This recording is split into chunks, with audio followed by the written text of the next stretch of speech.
Hello friends, welcome to my YouTube channel. This is Umesh from English online classes. And अगर आप हैं एक English lover तो आप सही जगह पर हैं, क्योंकि यहाँ पर मैं आप लोगों के लिए लेकर के आता हूँ एक से एक new English related video. And today I am just gonna teach you the world of ING. आज मैं आप लोगों को जो पढ़ाने वाला हूँ वो मैं आपको पढ़ाऊँगा वर्ल्ड ऑफ आईएनजी, यानी कि आईएनजी की दुनिया। तो आईएनजी को कैसे यूज़ करते हैं, कब यूज़ करते हैं, क्यों यूज़ करते हैं, किस लिए यूज़ करते हैं, ये सारे सवालों के जवाब मैं आपको देने वाला हूँ आज आपको इस वीडियो में। तो बने रहिए इस वीडियो के लास्ट तक। और अगर आप मेरे चैनल पर नए हैं तो चैनल को सब्सक्राइब और वीडियो को लाइक ज़रूर करें। चलिए फिर बिना समय गवाए हम लोग स्टार्ट करते हैं अपनी वीडियो को और आज देखते हैं हम लोग अपने टॉपिक को।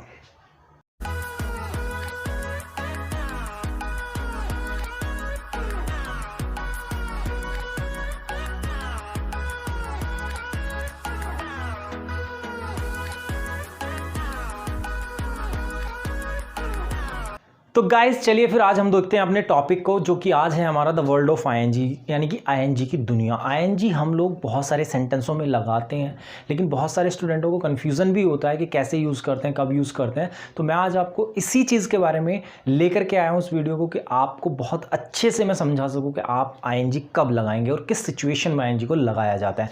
तो चलिए फिर स्टार्ट करते हैं। यानी कि हमारा जो टॉपिक है वो टॉपिक है आज हमारा the world of ING.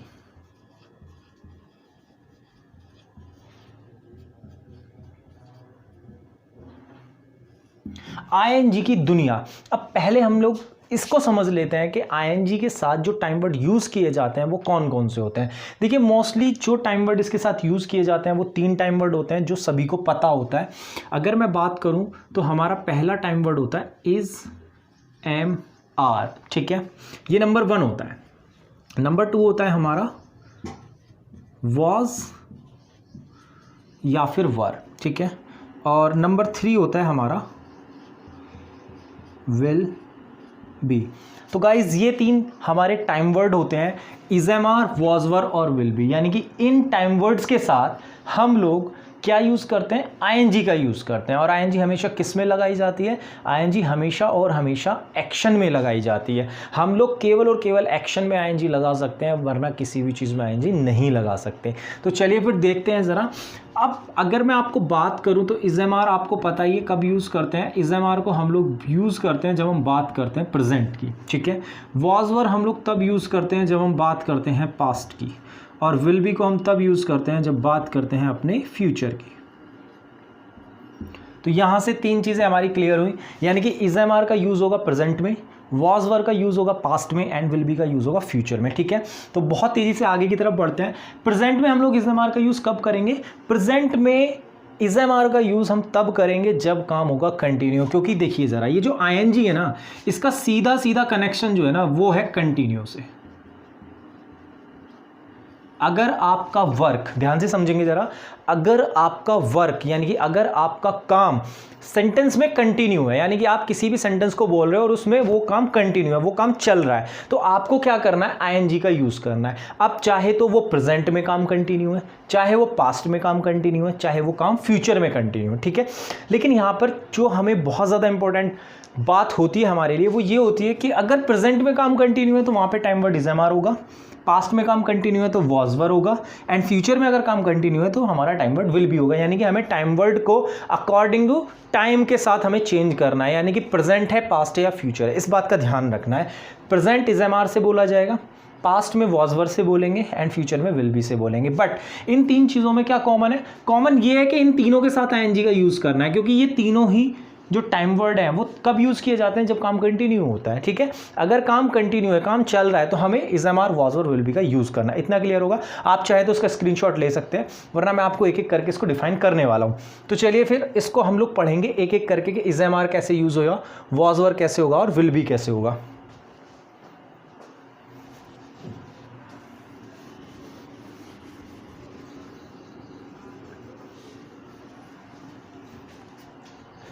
Start करते हैं हम लोग इज़, एम, आर से। अब यहाँ पे ना बहुत सारे बच्चों के माइंड में ना क्या चलता है, ग्रामर के अकॉर्डिंग चलता है कि सर इज़, एम, आर तो हम तब लगाते हैं जिन वाक्यों के लास्ट में रहा है, रही है, रहे याद है, वहाँ पे इज़, एम, आर लगाते हैं। बिल्कुल, ग्रामर ऐसा ही बोलती है। ग्रामर में क्या होता है, ग्रामर ये कहती है कि भाई अगर आपके सेंटेंस के लास्ट में रहा है, रही है और रहे हैं आते हैं तो आपको क्या करना है, इज एम आर लगाना है। ठीक है, कोई प्रॉब्लम नहीं है, ग्रामर ऐसा बोलती है और ये कुछ हद तक ठीक भी है, मैं ये नहीं कह रहा कि ये गलत है ये एक्चुअली, लेकिन आपका जो है ना ये 80% तक सही है, ये 80% तक तो काम करता है, बट 20% में क्या करोगे?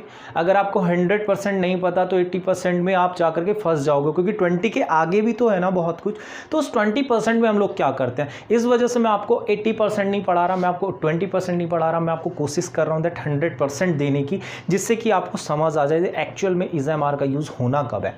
तो यहाँ पर आप लोग सेंटेंस की पहचान, ठीक है, 80% तक आप कर सकते हो, रहा है, रही है, रहे से, लेकिन अगर आप फोकस करो जो मैं आपको बोलने जा रहा हूँ, इसका कॉन्सेप्ट समझने की कोशिश करते हैं, एक्चुअली कॉन्सेप्ट क्या कहता है, इसका फंडा क्या है, और अगर हम लोग अपनी लैंग्वेज में बात करें तो इसका जुगाड़ क्या है। सर जुगाड़ दे दो, तो वो जो जुगाड़ है वो मैं आपको बताने की कोशिश कर रहा हूँ, यानी कि वो जो ट्रिक है, तो ट्रिक इसमें ये है, प्रेजेंट में हम लोग इज एम आर का यूज़ तब करेंगे जब काम कंटिन्यू होगा। अब हिंदी में चाहे हम कुछ भी बोल रहे हैं, हमें कोई फ़र्क नहीं पड़ेगा, हिंदी में आप रहा है, रही है, रहे है लगाओ मत लगाओ, कोई फ़र्क नहीं पड़ता, बट काम कंटिन्यू होना चाहिए भाई। तो इतनी बात क्लियर हो गई। तो बेसिक कॉन्सेप्ट क्या हुआ हमारा कॉन्सेप्ट ये हुआ भाई, अगर काम कंटिन्यू है तो हमें इज एम आर का यूज़ करना है, अगर काम कंटिन्यू नहीं है तो हमें इज एम आर का यूज़ नहीं करना। इतना क्लियर हुआ। चलो, तो ये बात हमें बहुत अच्छे से समझ आ गई कि हम लोग इज एम आर का यूज़ रहा है, रही है, रहे है के लिए नहीं करेंगे। आज के बाद आप उसको भूल जाओ। याद क्या रखना है? याद यही रखना है कि काम कंटिन्यू है या नहीं है, इस चीज़ पे फोकस करना है। ठीक है, तो चलिए फिर थोड़ा सा ले लेते हैं हम लोग सेंटेंस कैसे इसको बोलते हैं, सेंटेंस में कैसे आप इसको यूज़ करेंगे। तो हमारा जो बेसिक फॉर्मूला है वही फॉर्मूला यूज़ करना है। सबसे पहले doer, then time word, then action, और एक्शन में क्या लगाना है? आईएनजी, क्योंकि हम लोग बात करेंगे कंटिन्यू की। उसके बाद हम लोगों को क्या करना है? लास्ट में लगाने एक्स्ट्रा वर्ड, यानी कि जो वर्ड हमारे बच जाएंगे। ठीक है, तो सबसे पहले doer, then time word, then action, और एक्शन में आईएनजी, आईएनजी के बाद एक्स्ट्रा वर्ड। इतना क्लियर हुआ। तो चलिए फिर हम लोग सेंटेंस ले लेते हैं। जैसे आईएनजी में काम कंटिन्यू रखना है। अब कंटिन्यू सर कैसे काम को कंटिन्यू रखें? एक्चुअल में कंटिन्यू आपको नहीं रखना है काम, कंटिन्यू तो काम अपने आप ही है। आपको तो सिर्फ जो काम दिख रहा है और वो काम अभी आपके सामने चल रहा है, मतलब आपकी आंखों को वो काम दिख रहा है चलते हुए, वो वहाँ पर हमें इज एम आर का यूज़ करना है। अब ये भी होता है कभी कभी हम लोग उसको देख नहीं सकते, लेकिन हमें आभास हो रहा होता है, हमें ऐसा लग रहा होता है, कहीं ना कहीं हमें ये आइडिया होता है कि ये काम चल रहा होगा, तब भी हम क्या करते हैं? आईएनजी, यानी कि हमें ये आभास होना चाहिए कि यहाँ पर काम कंटिन्यू है। अगर वो सिचुएशन आपके सामने आएगी तो आप समझ जाओ कि मुझे इज एम आर लगाना है और एक्शन में आईएनजी लगानी ही लगानी है। जैसे अभी मैं आपके सामने क्या कर रहा हूं, मैं तुम्हें पढ़ा रहा हूं, तो काम कंटिन्यू है या नहीं है? ये काम कंटिन्यू है क्योंकि मैं पढ़ाने का काम कर रहा हूं और ये काम जारी है। तो इसको इंग्लिश में अगर मैं बोलूं, जैसे मैंने आपसे कहा कि मैं पढ़ा रहा हूं, ये मैंने अपने लिए सेंटेंस बोल दिया क्योंकि मैं अभी इस काम को कर रहा हूं। तो इसमें मैं इंग्लिश में कैसे बोलूंगा? I am teaching. ठीक है, आई एम टीचिंग, यानी कि मैं पढ़ा रहा हूं। क्लियर हो गई बात। अब आप ये कहेंगे सर इसमें तो रहा आ गया, तो फिर वो सेंटेंस कैसे? आपने बताया कि 20% ही ठीक होता है। भाई सुन जाओ, रुक जाओ, अभी मैं आपको 80% वाले सेंटेंस बता रहा हूं जिसमें रहा है, रही है, रहे आएगा, लेकिन 20% सेंटेंस में आपको फिर उसके बाद में बताऊंगा कि आपके 20% सेंटेंस कौन से होते हैं जिसमें रहा, रही, रहे नहीं आता, लेकिन फिर भी हम सेंटेंस इज एम आर से बनाते हैं और एक्शन में आईएनजी लगाते हैं। ठीक है, तो सब्र रखो थोड़ा सा। सेंटेंस हमारा बन गया मैं पढ़ा रहा हूं, यानी कि आई एम टीचिंग। अभी आप क्या कर रहे हो? अभी आप क्या कर रहे हो? इस समय कौन सा काम कर रहे हो आप अभी वीडियो देख रहे हो। तो इंग्लिश में अगर इस सेंटेंस को मैं आपके लिए बोलूं कि तुम वीडियो देख रहे हो, तो इसको इंग्लिश में मैं कैसे बोलूंगा? तुम वीडियो देख रहे हो। तो चलिए फिर इसको बनाने की कोशिश करते हैं। हमारा जो डूअर है वो हो गया यू आर वॉचिंग वीडियो। आप चाहो तो आप ये भी लिख सकते हो YouTube video, you are watching YouTube video, लेकिन मैंने सिंपली आपको बोल दिया यू आर वॉचिंग वीडियो, यानी कि तुम वीडियो देख रहे हो। तो ये काम अभी चल रहा है, यानी कि प्रेजेंट में चल रहा है। तो जो काम प्रेजेंट में चल रहा है इस समय, उसके लिए हमें सिंपली क्या लगाना है, इज एम आर, प्रेजेंट के लिए, ठीक है। और एक्शन में हम लोग हर बार आईएनजी को जोड़ रहे हैं। तो इसमें आपको घबराने वाली कोई भी बात नहीं है कि आईएनजी लगाऊं ना लगाऊं, कैसे लगाऊं, गलत तो नहीं हो जाएगा, बिल्कुल भी घबराने की बात नहीं है। अगर काम चल रहा है तो आईएनजी आपको लगाना ही लगाना है, ठीक है। तो चलिए फिर थोड़ा सा और आगे चलते हैं। अगर मैं आपसे बोलूं कि भाई गोलू पतंग उड़ा रहा है, गोलू पतंग उड़ा रहा है, यानी कि इस सेंटेंस को मैं कब बोलूंगा, जब मैंने गोलू को देखा है पतंग उड़ाते हुए, तभी तो मैं बोलूंगा।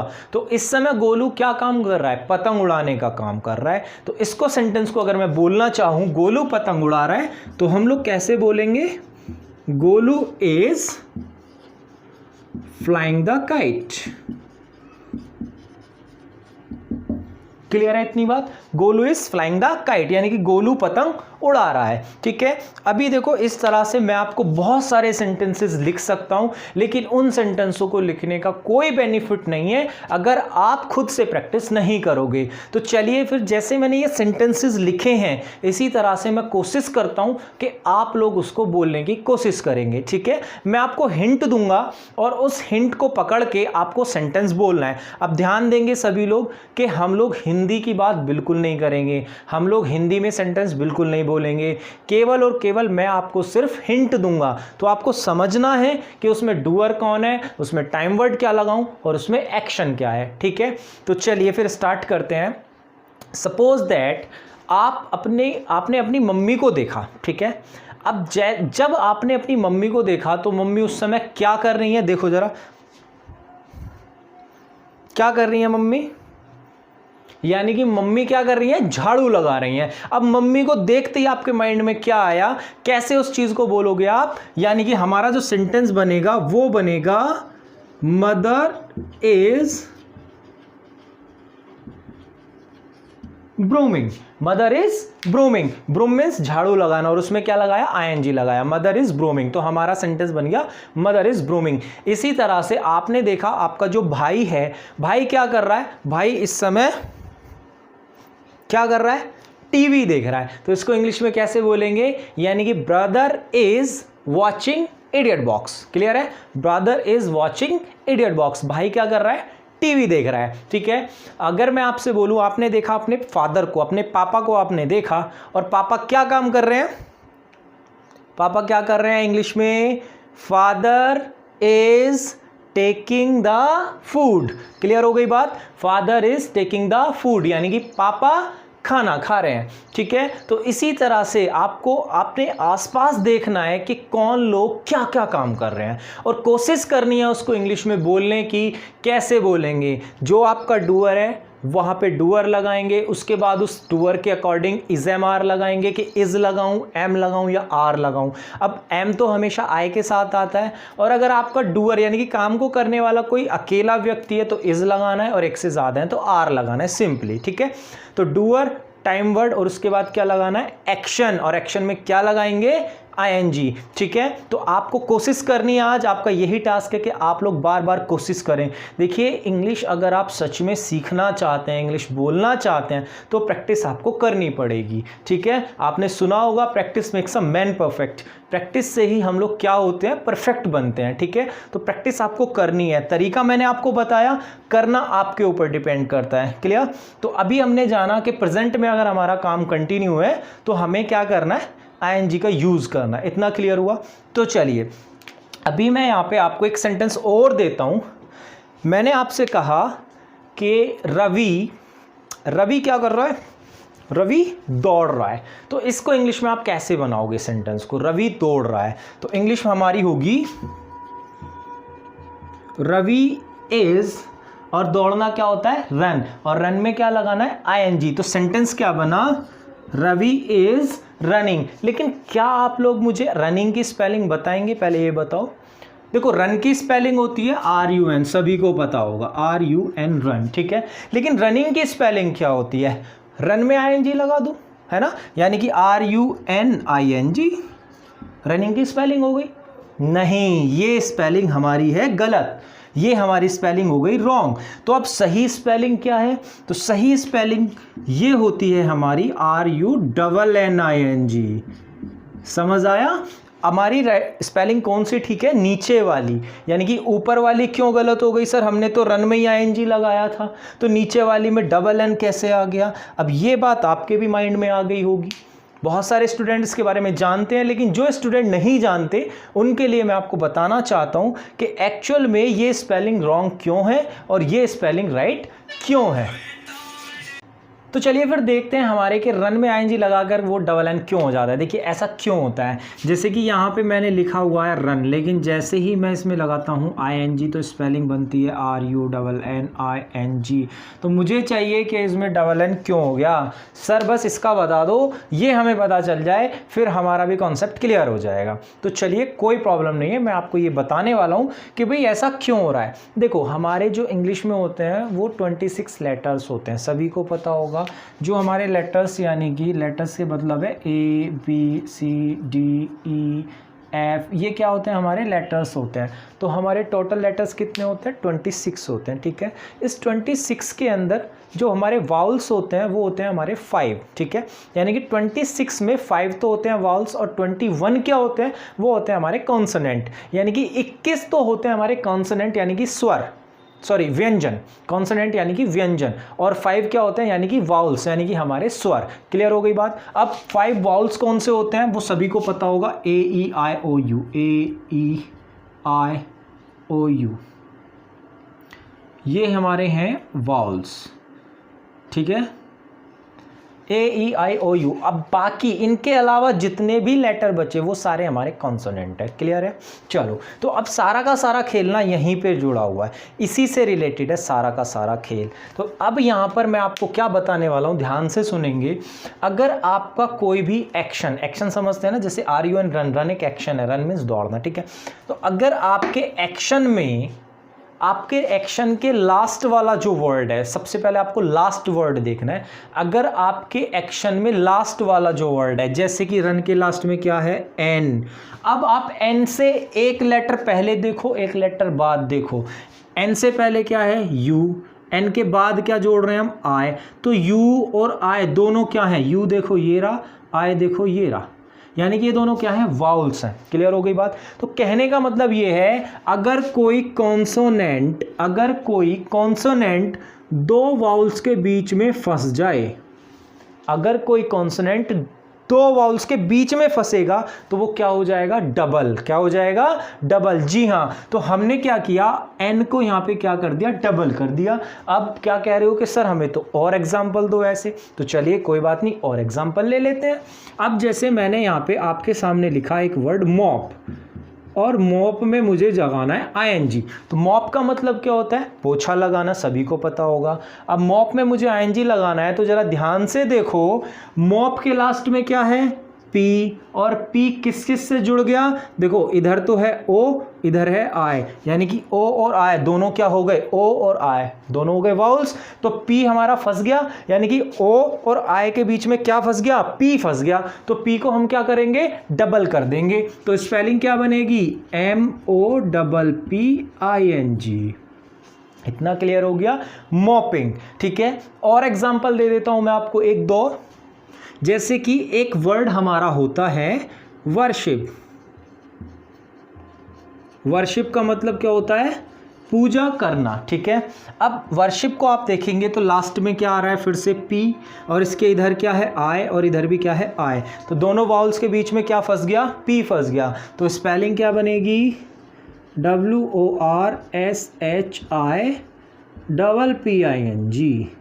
वर्शिपिंग। क्लियर हो गई इतनी बात? तो जहां पर भी कोई भी कॉन्सोनेंट दो वाउल्स के बीच में फंसेगा तो वो क्या हो जाएगा? डबल हो जाएगा। क्लियर है इतनी बात? तो आज के बाद तो नहीं भूलोगे, ये क्या हो जाएगा? डबल।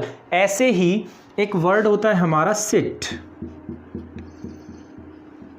सिट मीन्स बैठना। अब सिट में अगर मैं ING लगाऊंगा तो स्पेलिंग क्या बनेगी? जी हाँ, SITTING सिटिंग। तो अब आपको प्रॉब्लम नहीं होगी कि डबल टी क्यों हो गया, डबल पी क्यों हो गया, यहाँ पे क्यों हुआ, यहाँ पे क्यों हुआ। आपको पता चल गया होगा कि अगर कोई भी कॉन्सोनेंट दो वाउल्स के बीच में फंसेगा तो वो क्या हो जाएगा, डबल हो जाएगा। इतना क्लियर है जी। चलिए अच्छा, अब मुझे ये बताओ, अगर मैं यहाँ पे लिखता हूँ आपको ब्रूम, BROOM ब्रूम, तो ब्रूम में मुझे अगर लगाना है ING तो स्पेलिंग क्या बनेगी, सोचो ज़रा।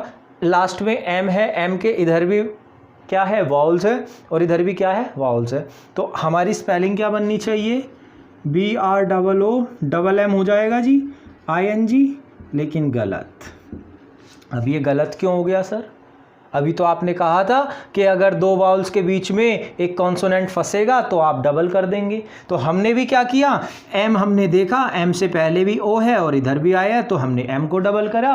अब आपने इसको गलत बोल दिया। जी हाँ सर, ये बिल्कुल गलत है। अब ये गलत क्यों है, देखो मैंने आपसे क्या कहा, मैंने आपसे कहा अगर कोई कॉन्सोनेंट दो वाउल्स के, कितने वाउल्स के बीच में, दो वाउल्स के बीच में फंसेगा। लेकिन यहाँ पे आपने ध्यान से देखा, M देखना जरा, कितने वाउल्स के बीच में फंस रहा है सर, दो तो इधर ही आ रहे हैं और एक इधर आ रहा है। तो कितने वाउल्स हुए, तीन हो गए। तो तीन पे क्या ये काम करेगा, बिल्कुल नहीं करेगा। ये स्पेलिंग हमारी गलत हो गई, यानी कि ये बिल्कुल रॉन्ग हो गई। हमें यहाँ पे M को डबल नहीं करना, हमारी जो स्पेलिंग बनेगी वो क्या बनेगी, BROOMING, केवल और केवल। बाकी किसी में भी आप देखेंगे तो ये एक ही वाउल्स है। देखो U से पहले क्या है, R है, O से पहले क्या है, M है, I से पहले क्या है, H है, I से पहले क्या है, S है, इधर लेकिन क्या है, O से पहले भी O है। तो यहाँ पे तीन थे, बाकी सब में दो थे। ठीक है, तो अब आपको समझ आ गया होगा, क्लियर है। चलिए, हालांकि इसका एक एक्सेप्शन भी होता है और एक्सेप्शन को हम लोग नेक्स्ट वीडियो में डिस्कस करेंगे, क्योंकि अगर मैं अभी सारी चीज़ें आपको बताऊंगा तो प्रॉब्लम हो जाएगी, क्योंकि आज की वीडियो बहुत लंबी हो जाएगी। ठीक है, अभी हमारा और भी कॉन्सेप्ट बचा हुआ है, एक्सेप्शन को हम लोग नेक्स्ट वीडियो में डिस्कस करेंगे। ठीक है, तो एक्सेप्शन अगर आप जानना चाहते हैं कि क्या होता है तो मुझे कमेंट में ज़रूर बोल करके बताएं कि सर हमें एक्सेप्शन भी जानना है। ठीक है, तो चलिए फिर हम लोग अब आगे की तरफ बढ़ते हैं। और ये कितना क्लियर हो गया हमें, यानी कि हमें इज एम आर का यूज़ कब करना है, जब काम कंटिन्यू होगा। और अब मुझे उम्मीद है कि स्पेलिंग में भी आपको कोई प्रॉब्लम ज़्यादा नहीं होने वाली है। ठीक है, अभी हम बात करेंगे पास्ट के बारे में। तो देखेंगे ज़रा पास्ट में क्या करना है। अब हमें पास्ट में ज़्यादा कुछ नहीं करना है, जो हमने प्रेजेंट में किया है सेम वही हमें पास्ट में भी करना है। हमें सारा का सारा जो रूल होगा वो पास्ट में सेम ऐसे ही यूज़ करना है, कोई भी उसमें चेंज नहीं होगा। लेकिन फिर भी मैं आपको एग्जांपल से समझा देता हूं वॉज और वर को। बस फर्क इतना है, ये पास्ट में बात करेंगे, पास्ट में काम कंटिन्यू होगा। तो doer, then time word, then action, action में फिर से वही ING और देन एक्स्ट्रा वर्ड। ठीक है, तो अभी मैं पास्ट में काम को कंटिन्यू दिखाऊंगा। जैसे मैं आपसे बोलूं कि मैं कल दिल्ली जा रहा था, यानी कि इसमें काम कंटिन्यू था, मैं कल दिल्ली जा रहा था। अभी ये पास्ट में बात कर रहा है, प्रेजेंट में नहीं कर रहा है। ठीक है, तो इसको इंग्लिश में कैसे बोलेंगे, I was going to Delhi yesterday. Yesterday को मैंने शॉर्ट में लिख दिया। ठीक है, यस्टरडे। तो I was going to Delhi yesterday, यानी कि मैं कल दिल्ली जा रहा था। इसी तरह से अगर आप बोलना चाहते हैं कि तुम कार चला रहे थे, तो हम क्या बोलेंगे, You were driving the car। ठीक है, You were driving the car। अब आपको ये अगर कंफ्यूजन है कि सर वॉज कब लगाएं और वर कब लगाएं, तो इसको भी समझ लेते हैं। वॉज आप लगाएंगे हमेशा सिंगुलर के लिए, यानी कि अगर आपका डूअर है अकेला, और वर आप लगाएंगे जब आपका डूअर होगा एक से ज़्यादा। क्लियर हो गई बात। तो अभी हम बात कर रहे हैं You were driving the car। अच्छा, अब हमने यू के साथ वर क्यों लगाया, क्योंकि यू तो सर सिंगुलर है, लेकिन नहीं, यू सिंगुलर भी होता है, यू प्लूरल भी होता है। यानी कि यू एक ऐसा सब्जेक्ट है जो अकेला हो तब भी ऐसे ही काम करेगा, और एक से ज़्यादा होते तब भी ऐसे ही काम करता है। एग्जाम्पल से मैं आपको समझा देता हूँ। अगर सपोज दैट आप अकेले हो और मैं आपको कहना चाहता हूँ तुम जाओ, ठीक है, तो आप यहाँ पे अकेले थे, मैंने अकेले के लिए भी यू लगाया। लेकिन सपोज दैट अगर आप 4-5 लोग बैठे हो और मैं तब भी आपको जाने के लिए बोलता हूँ सभी को, तब भी क्या बोलूँगा, तुम जाओ। यानी कि यहाँ पे मैंने तुमको किसी एक इंसान के लिए नहीं बोला, सभी के लिए बोला है। तो तुम जो काम कर रहा है वो प्लूरल के लिए भी काम कर रहा है, एक से ज़्यादा के लिए भी काम कर रहा है। इस वजह से हम यू को हमेशा और हमेशा प्लूरल ही मानते हैं। ठीक है, तो you were driving the car, इतना क्लियर हो गया। चलिए नेक्स्ट देख लेते हैं। अगर मैं आपसे बोलूँ ही वॉज एब्यूजिंग मी, तो क्लियर हो गई होगी बात। मैंने क्या लिखा है यहां पर, ही वॉज एब्यूजिंग मी, मतलब वो मुझे गाली दे रहा था। ठीक है, ही वॉज एब्यूजिंग मी, वो मुझे गाली दे रहा था। Clear, okay. हमारा नेक्स्ट सेंटेंस है फादर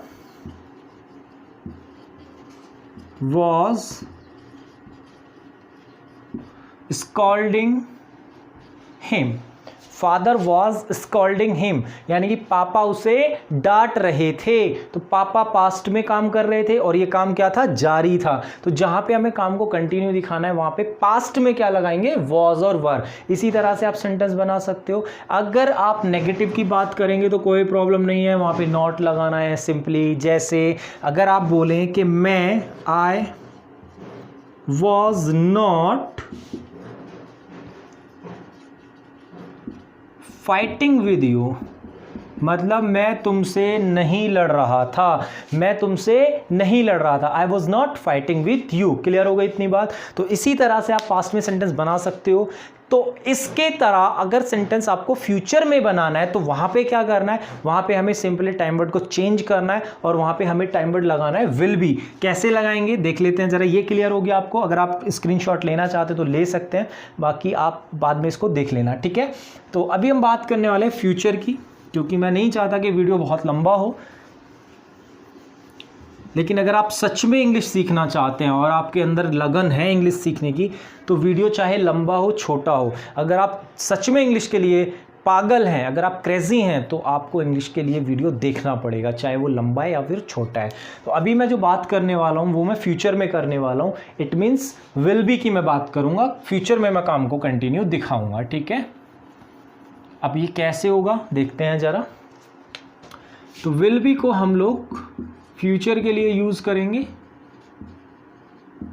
अब सेम वही रहेगा, डूअर, टाइम वर्ड, एक्शन में आईएनजी और एक्स्ट्रा वर्ड बात होगी, लेकिन फ्यूचर की। अब फ्यूचर में कैसे बात करते हैं, जैसे मैं आपको सेंटेंस बोलता हूं कि वह खाना खा रहा होगा, वह खाना खा रहा होगा। फ्यूचर में मैं बात कर रहा हूं, अभी हम बात कर रहे हैं तो फ्यूचर के लिए, वह खाना खा रहा होगा। तो इसको इंग्लिश में कैसे बोलेंगे, हम बोलेंगे he will be taking the food,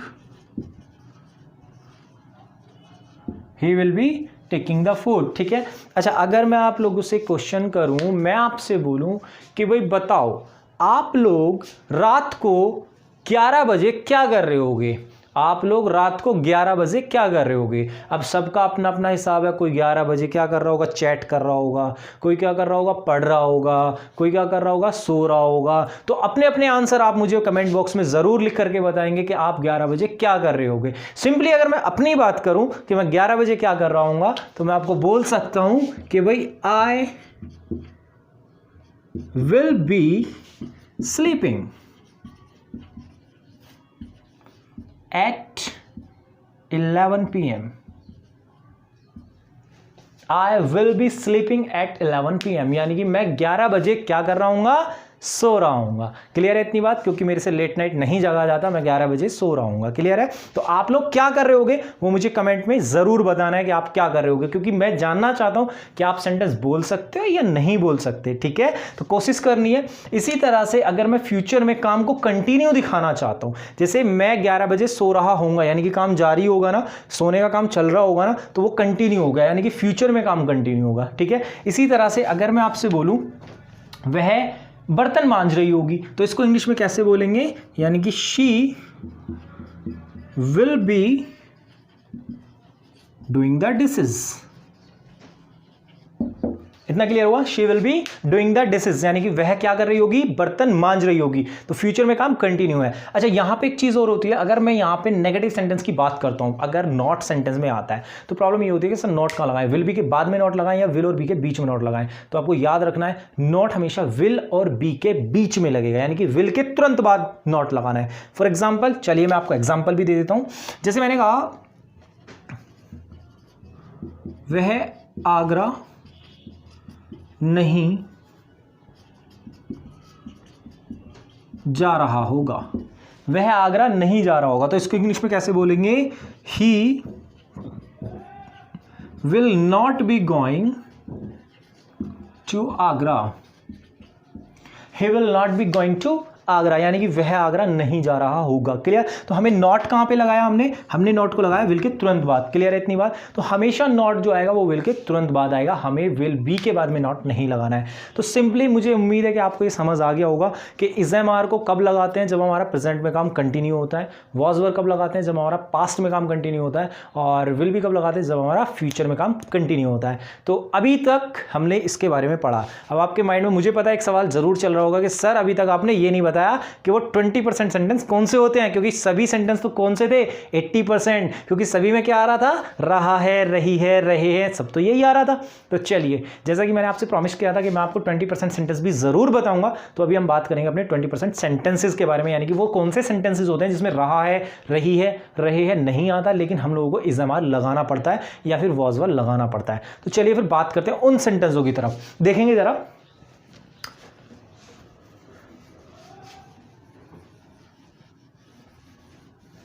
देखो यहां पे आपको सिंपली एक चीज का ध्यान रखना है।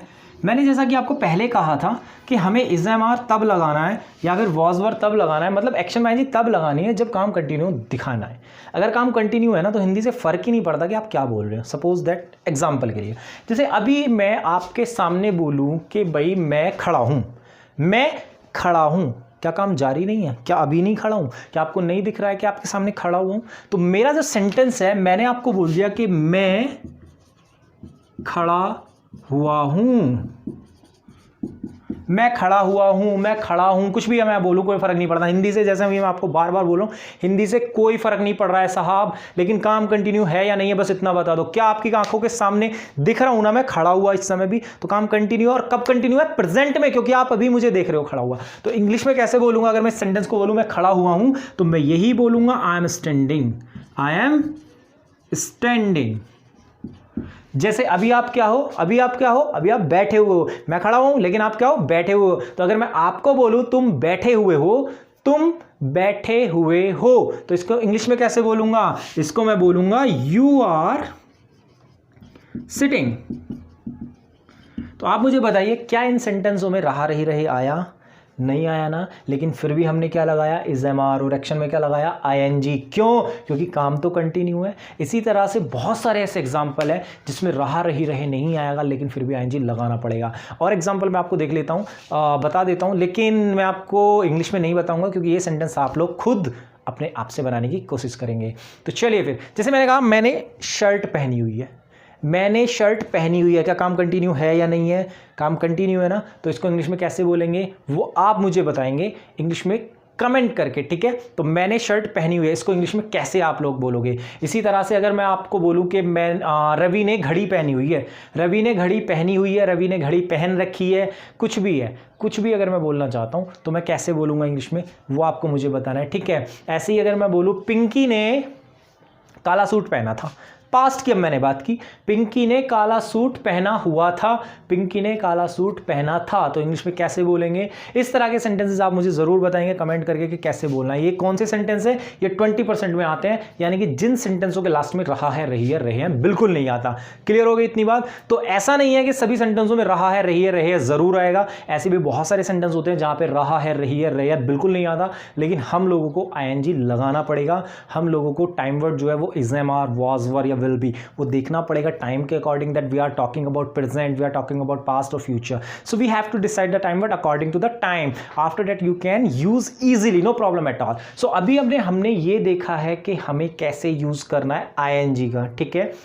तो जाते जाते मैं आपको एक चीज और बताना चाहता हूं जो कि बहुत ज्यादा इंपॉर्टेंट होने वाली है। देखो ये हम लोग बहुत ज्यादा यूज करते हैं, कैसे यूज करते हैं वो मैं बता रहा हूं। ये पर्टिकुलर कुछ थोड़ा सा एडवांस है, कुछ थोड़ा सा हटके है। जैसे आपको पता है बी का मतलब क्या होता है? बी का मतलब होता है होना, सभी को पता होगा बी का मतलब होना, ठीक है? अगर मैं बी में आईएनजी लगा दूं, यानी कि इसको बना दूं बीइंग, तो साहब इसकी हिंदी क्या बनती है? देखो जरा, बीइंग अगर आप बनाते हैं तो इसकी हिंदी बनती है के नाते या फिर की वजह से।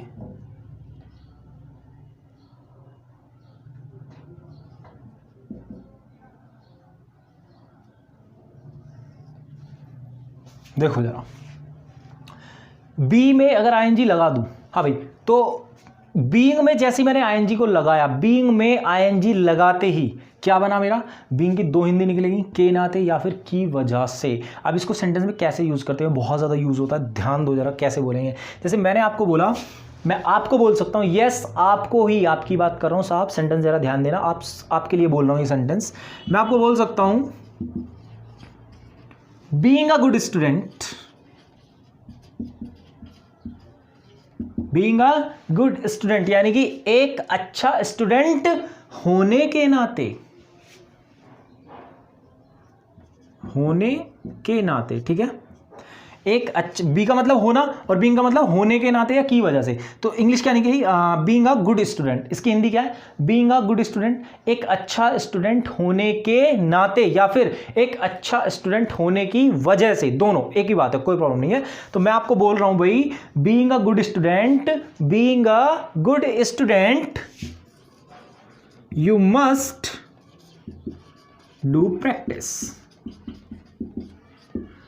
Being a good student you must do practice, यानी कि एक अच्छा स्टूडेंट होने के नाते आपको क्या करनी चाहिए, आपको प्रैक्टिस जरूर करनी चाहिए। तो क्लियर हो गई इतनी बात, यानी कि बीइंग का यूज हम कैसे करेंगे। अब इसी तरह से हम लोग बीइंग कहीं पे भी लगा सकते हैं। चलिए मैं आपको एक और एग्जांपल दे देता हूं जिससे आपको और अच्छे से क्लियर हो जाए, ठीक है। तो मैं आपको यहां पे बोल सकता हूं that being a responsible person, being a responsible person, you should share this video as much as you can.